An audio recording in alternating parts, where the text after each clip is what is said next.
মুসলমানের যে সংস্কৃতি আছে যে বাঙালি হওয়ার সাথে সাথে মুসলমান হওয়াটা তারা এটা মিটিয়ে দেওয়ার চেষ্টা করতেছে। শরীফ থেকে শরীফের যে বিষয়টা আছে বর্তমান প্রজন্ম যে ছেলে মেয়ে যে পৃথক জিনিসটা যে পুংলিঙ্গ স্ত্রীলিঙ্গ যে পৃথক জিনিসটা আছে এটা মিটিয়ে দেওয়ার চেষ্টা করতেছে। তারা চাচ্ছে যে মুসলমান হিন্দু যে হোক যদি শরীফ থেকে শরীফ হয় এটা যদি সম্ভব হয় এটা যদি আইন কানুন জারি হয় তাহলে মুসলমানের মধ্যে যে একটা পার্থক্য আছে এটা মিটে যাবে। কেননা একটা ছেলে যখন বলবে যে আমি মেয়ে তখন কোনো ইয়াতে থাকতে হোস্টেলে থাকতে গেলে তাকে অবশ্যই যখন থাকতে দেওয়া হবে তাহলে সে যদি বলে আমি মেয়ে আমি ছেলেদের হোস্টেলে কেন থাকবো তখন তাকে বাধ্য হয় কি মেয়েদের হোস্টেলে থাকতে হবে। মেয়েদের হোস্টেলে যদি তাকে থাকতে দেওয়া হয় তখন কি হবে অবশ্যই একটা দুর্ঘটনা ঘটবে।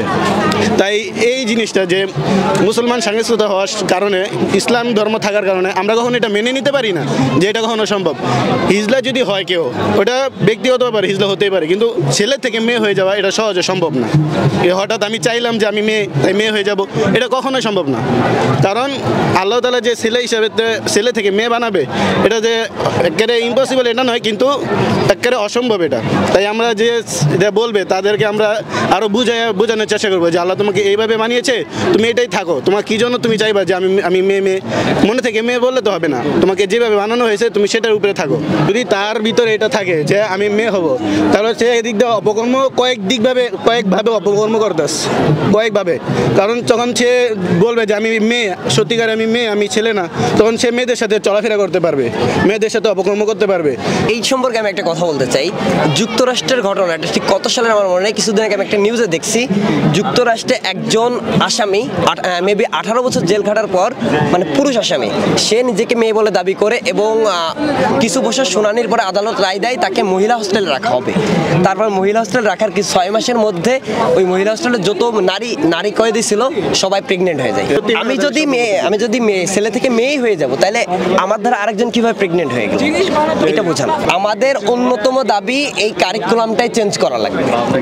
পুরো শিক্ষা স্তরই ধ্বংস হয়ে গেছে এই কারিকুলামের কারণে এবং সপ্তম শ্রেণী ওরা তো শিশু ওরা বুঝবে না।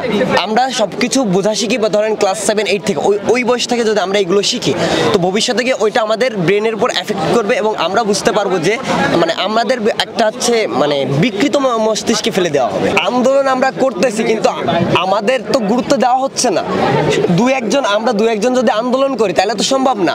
গোটা শিক্ষার্থী গোটা বাংলাদেশবাসীকে আহ্বান জানায় যে তারা যেন সবাই আন্দোলনে অংশীদার হয়। শরীফ থেকে শরীফা মনে মনে তাই মেনে নিছে তো আমি মনে মনে হচ্ছে গ্রাজুয়েশন পাস করে গেছি আমার সার্টিফিকেট দিয়ে দিক আমি একটা চাকরি করতে চাই ভাই।